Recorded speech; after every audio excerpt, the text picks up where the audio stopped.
Hello, everyone. Welcome back to my podcast, to Just Listen to One podcast.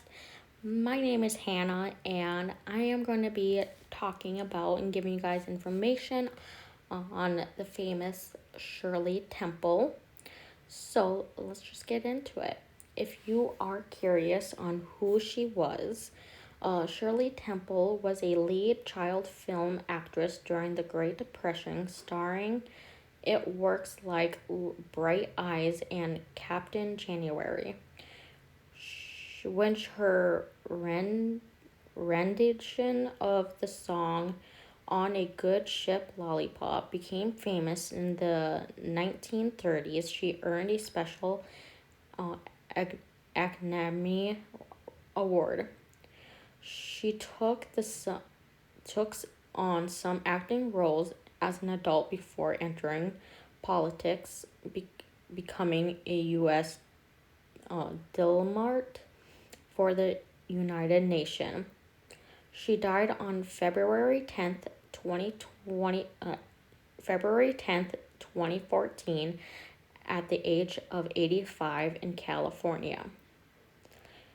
She was born to a banker and a housewife with two older children on April 23rd, 1928, in Santa Monica, California.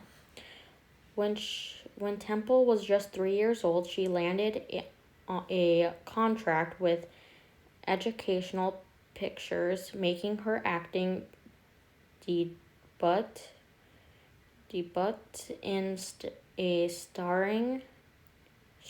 in a string of low-budget movies, doubled Baby Burgess. Temple's mother captured a toddler's natural flair for dancing by enrolling her in a dance class at the age of 3.5.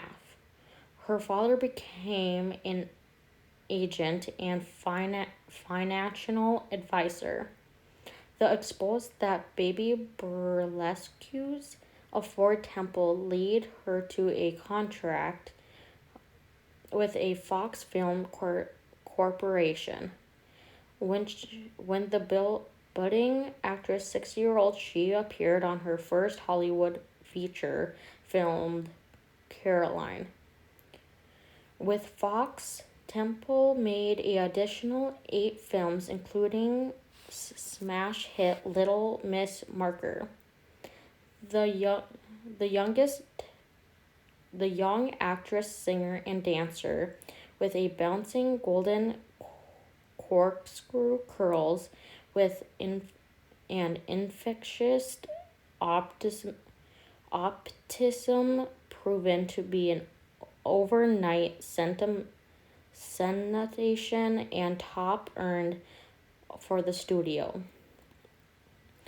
President Franklin D. Roosevelt called Temple Miss Little Miracle for raising a public morale during times of economic hardship, even going as far as saying, "As long as our country has Shirley Temple, we will be all right." Temple's song and dance routine to the tune On the Good Ship Lollipop in 1934's Bright Eyes earned a special Academy Award for Outstanding Personality of 1934. By 1940, she had 43 films under her belt. A little bit later in her career, when she began to mature, her popularity with audience waned. As an adolescent, she appeared in The Blue Bird in 1940, which performed poorly at the box office. At the age 19, her co-star as Susan Turner, The Bachelor, and the Bobby Soxer with Cary Grant and Myron Loy. Through the film received critical praise, audience struggled to accept that their Little Miss Miracle was growing up. Following her 1948 appearance opposite John Wayne in Fort Apache, Temple was found it increasingly difficult to land major roles.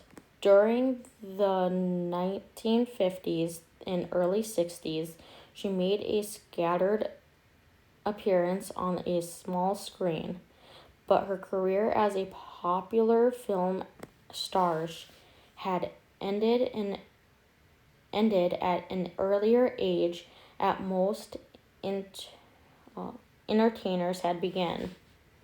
A little bit about her public service.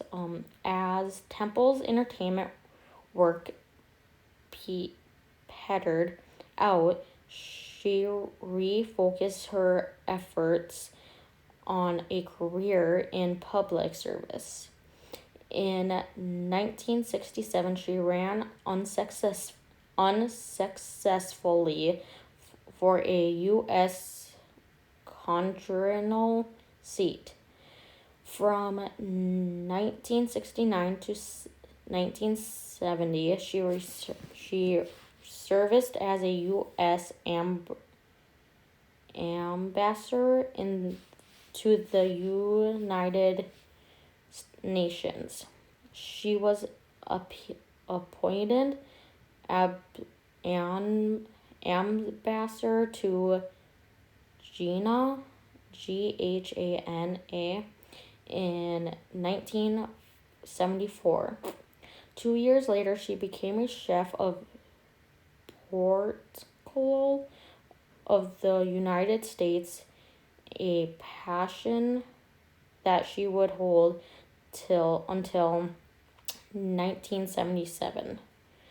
In 1988, she became the only person to date to achieve the rank of her honoring U.S. Foreign Service Officer. From 1989 to 1992, she entered into another public service role, this time as a ambassador to, I'm not sure what this word is, so I'm going to spell it out. CZECHOSLOVAKIA.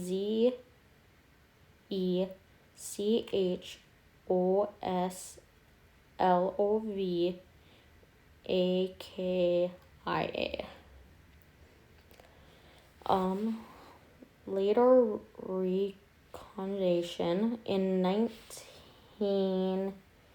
December of 1998, she lifetime accomplishments were celebrated at the Kennedy Center Honors, held at the Kennedy Center for Performing Arts in Washington, D.C. In 2005, she received a Lifetime Achievement Award from the Screen Actors Guild. Her personal life. Shirley married actor John Agar Jr. in 1945, when she was only 17 years old. The marriage yielded one child, a daughter named Linda Susan, before ending in a divorce in 1949. Temple remarried the following year to California businessman Charles Alden Black. She added her husband's last name to hers, becoming Shirley Temple Black. The couple had two children, a son Charles and a daughter Lori. Shirley and the elder Charles would remain married until his death from complications of the bone marrow disease in 2005. Temple died on February 10th, 2014 at her home near San Francisco, California. She was 85 years old. In March of 2014, her death certificate cite in the cause of her death was I know what it is, but I don't know how to say it, so I'm going to spell it out. Pneumoni and chronic observation. It's practically COPD for short. Following her death, Temple's family and career givers issued a statement that read, "We salute her life for life of remarkable achievements as an actor, as a diplomat, and most importantly, as our beloved mother, grandmother, great-grandma, grandmom, and adored wife of 55 years. Quick little facts about her. Her name is Shirley Temple. She birthday is April 23rd, 1928 in California. She was a female. Best known for, Shirley Temple was a leading child actor of her time, receiving a special Oscar and starring in a films like Bright Eyes and Heidi. She was a filmmaker and film and world politics. She went to school in Westlake School for Girls.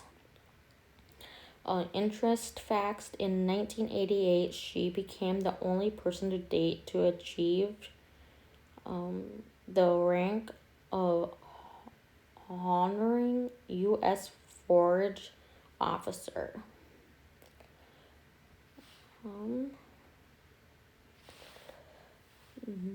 Now it's the next one. Quit ads.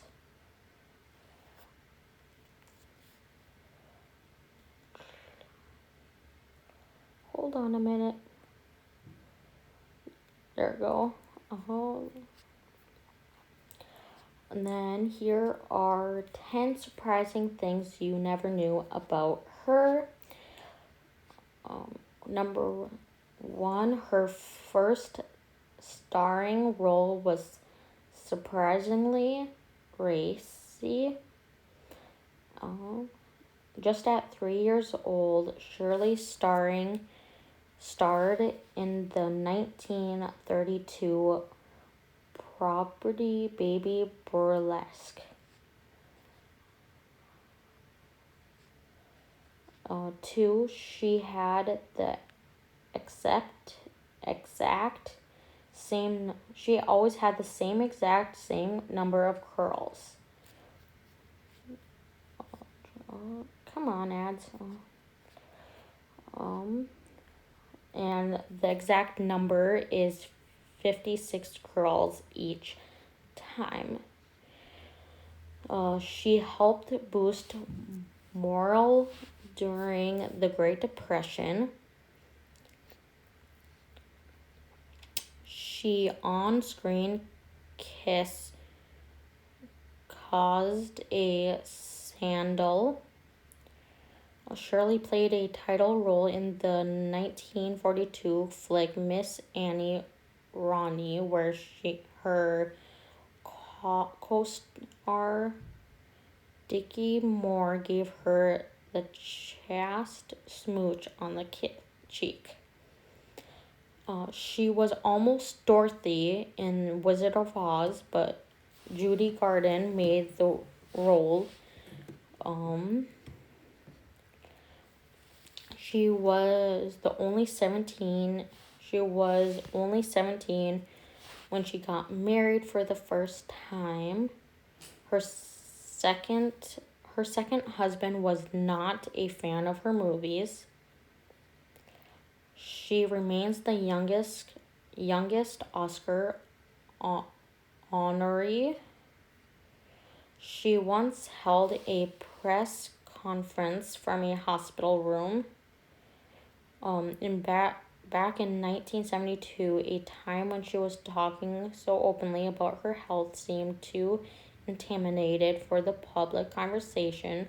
She bravely revealed her battle with breast cancer from her hospital bed.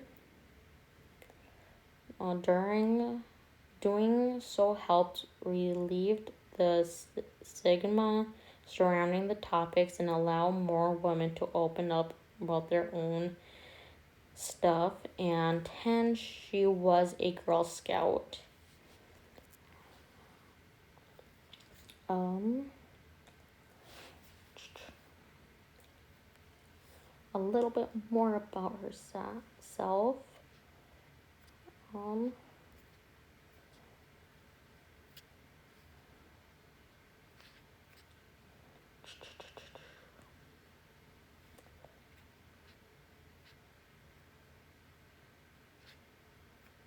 Well, that one won't work, so I'm going to go to the next one.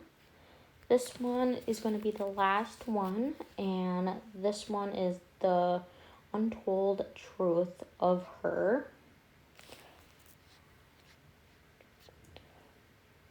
So, for many, Shirley Temple is one of the two things: an old-timey child actress with a bouncy blonde ringlets or super sweet non-alcoholic beverage you can order at a bar.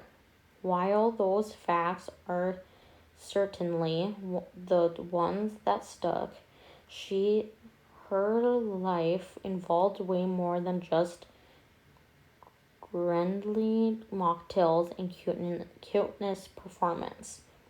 According to her biography, she was born in Santa Monica, California in 1982. Her father was a banker and her mother was many woman of the first was stay-at-home mom of 2 children. Just 1 year after Shirley's birth, the Great Depression hits the nation. Nevertheless, the Temple family had their youngest daughter enrolled a dancing class when she was a toddler.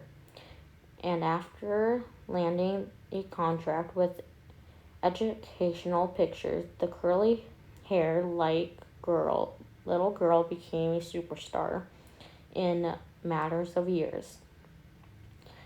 At a time when banks were closing at rapid rates, her father took up work as his daughter's agent and financial advisor.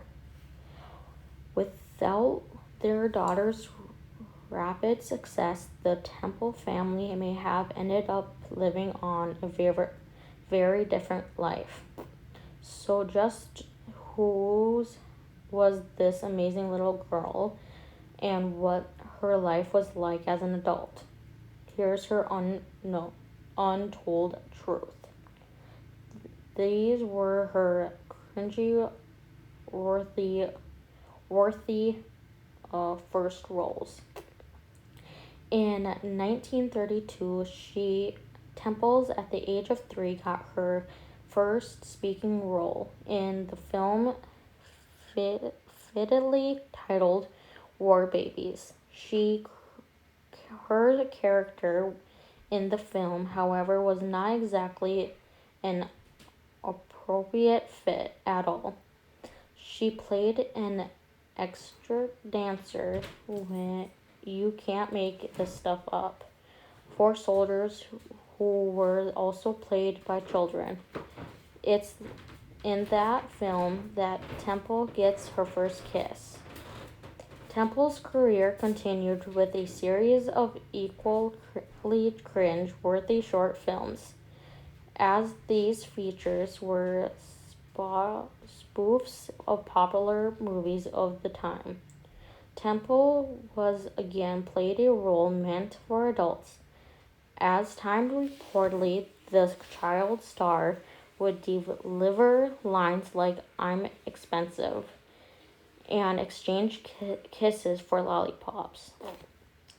Equally terrible was the title of the series, Baby Brookless.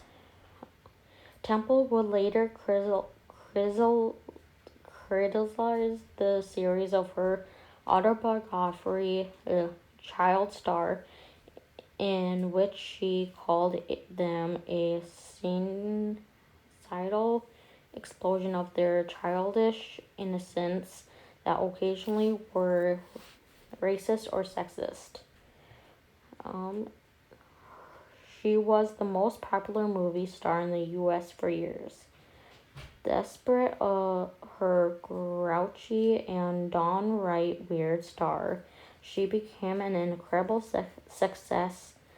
The New York Times reported that she was the most popular movie star in America from 1935 to 1939. To put that into perspective, Clark Gable, who often referred to the King of Hollywood, wasn't even popular as the little actress. According to New York Times, she was also photographed more frequently than President Franklin D. Roosevelt.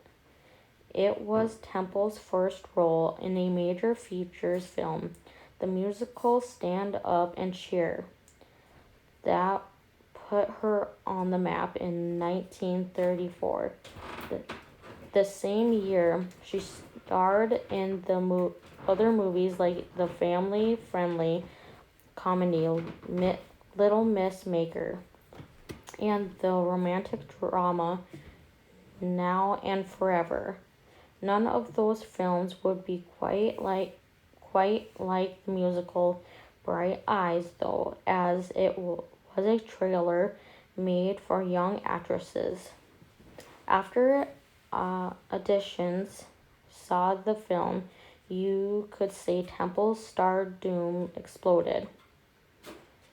Her parents bathed her with love. When you look at photos of Shirley Temple and watched her early work from the 30s, you can't help to get Toddler's and Tyra's vibe.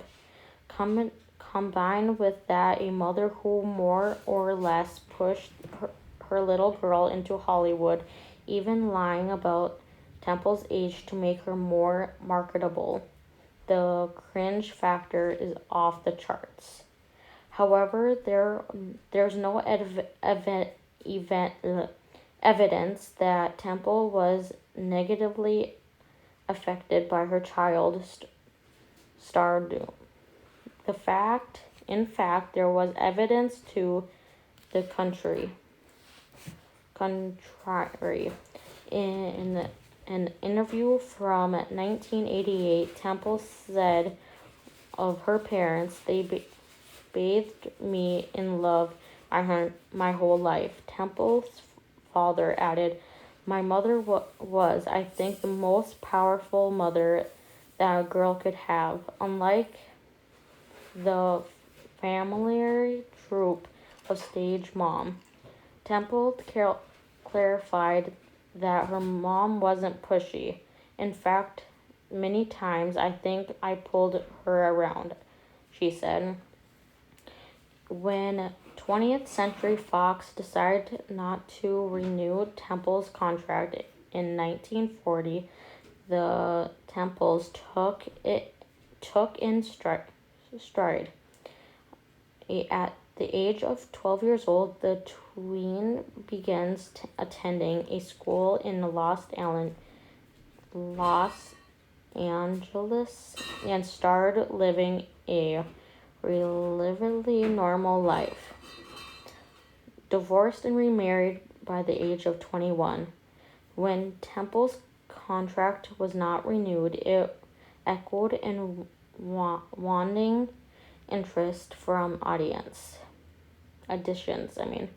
After starring in the 40 films, the young star hair began fading from gold blonde to brown, which, as film historian David Thompson told the New York Times, meant she became an unremarkable teen. By the time Temple was 16, she set her sights on something else, getting engaged. So she did.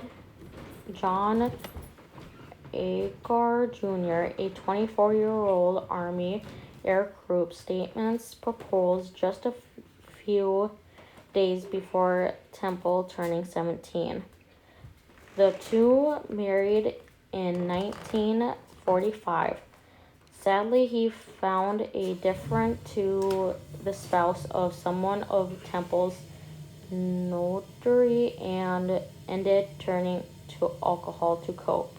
He also took a swing of acting, but wasn't what many would consider to be successful.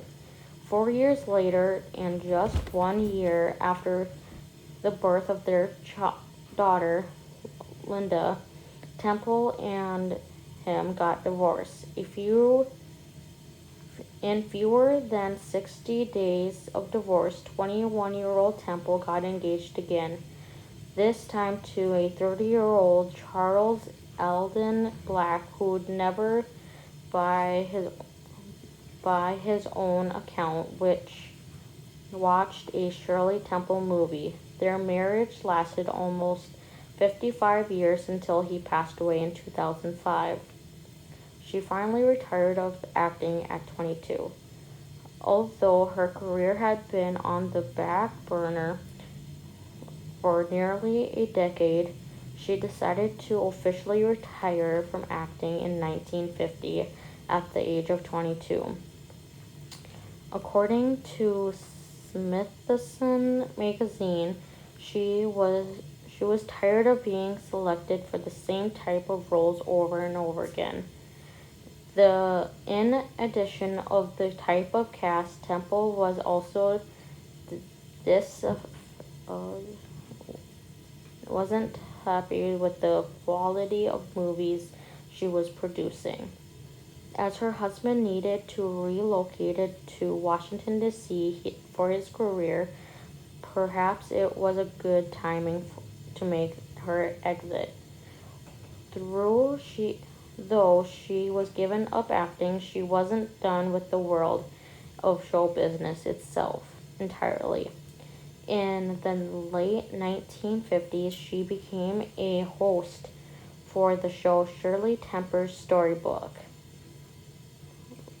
And later it was named The Shirley Temple Show, which fathered recreations of a classic fairy tales by variety of performers.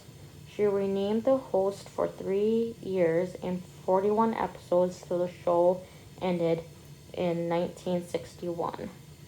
She ran for Congress. When Temple and her husband made the move to Washington, D.C., the New York Times, she had become a prominent Republican founder-raiser in addition to working as a television host on her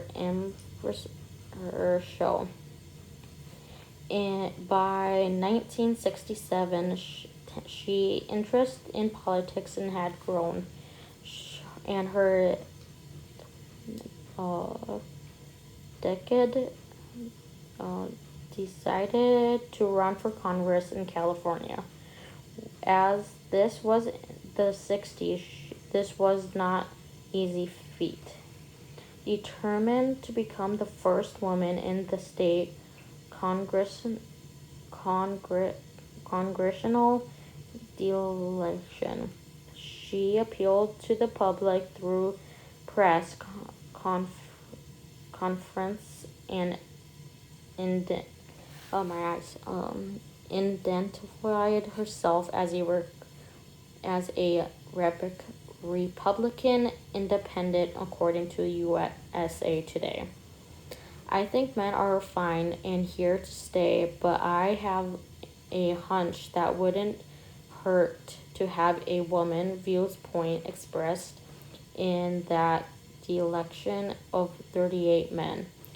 The Associated Press quotes Temple as having said. She continued, one congresswoman among 38 congressmen is not unfair, fellows. Much to Temple's chagrin, she lost to a Republican, Pete McClory. She became the first female chef to protocol. She have lost when running for Congress, but her political career was far from over. In 1969, President Richard M. Nixon appointed Temple to delegate to the United Nations General Assembly. In subsequent years, Temple served as a United States ambassador of Guyana, where she was beloved by people. Temple fully embraced her new lifestyle and led discussions about having far-banking to women liberation. I always felt comfortable in Guyana. The child star turned absurd to the Bucks County. In 1976, Temple made history by becoming the first female chef of protocol. When being sworn in, Temple told President Gerald R. Ford that it was a great honor to accept the position, while also adding, I don't know why Mr. President took 200 years for one of us to do a great job, but I will always do my very best to work and to try fill all the various assorted size of shoes of the distinguished men to have chef of protocol. And she did it. In 1989, she also went on to become President George H.W. Bush ambassador to what was then, I don't know how to pronounce this word, but I'm going to spell it out. Wait, hold on.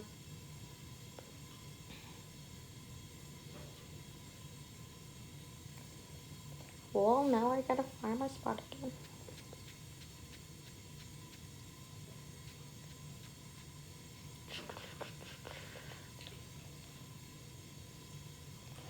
The word is Czechoslovaki.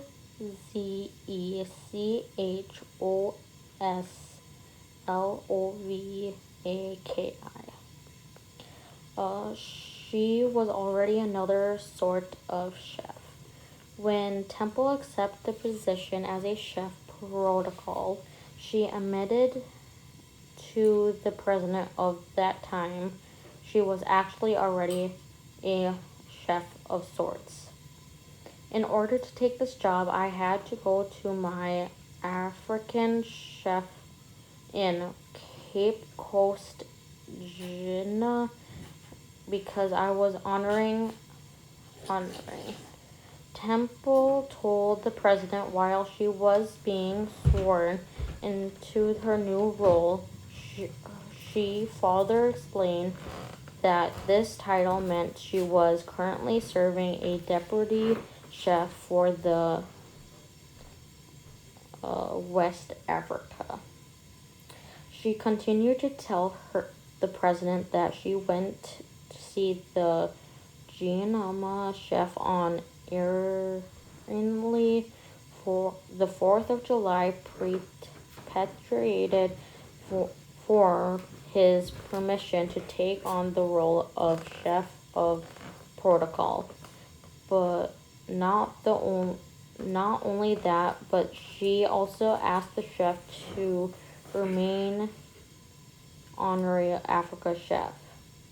Temple informed the president. He smiled and was very pleased and wished me well. It's not every day that a person can serve as a chef in one country, let alone two. She didn't want a drink named after her. It's hard to imagine that the lemon lime soda and generate concordation known as Shirley Temple should have resulted in a major lawsuit. But that's not what happened. The New York Times reported that this classic mocktail was invented at a Brown Derby restaurant in Hollywood, California in the 1930s. Fast forward 8 decades later, and this delicious non-alcoholic beverage is still being served in multiple of restaurants and bars. This was all well and good, but when soft drinks companies attempt to bottle and sell a refresher meant under the name Shirley Temple, the real Temple was none too pleased.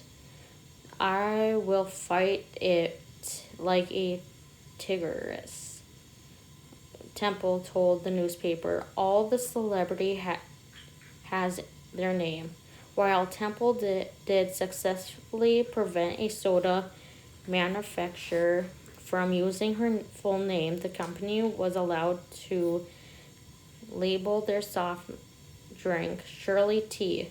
Of course, nobody knows what Shirley Tea is these days. A breast cancer survivor and activist.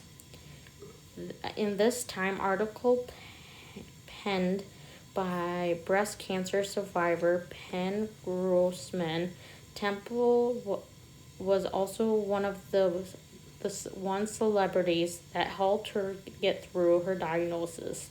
Temple was diagnosed with breast cancer in 1972 at a time when, as Grossman explained, women often kept their diagnosis private. In this period of history, some doctors would also perform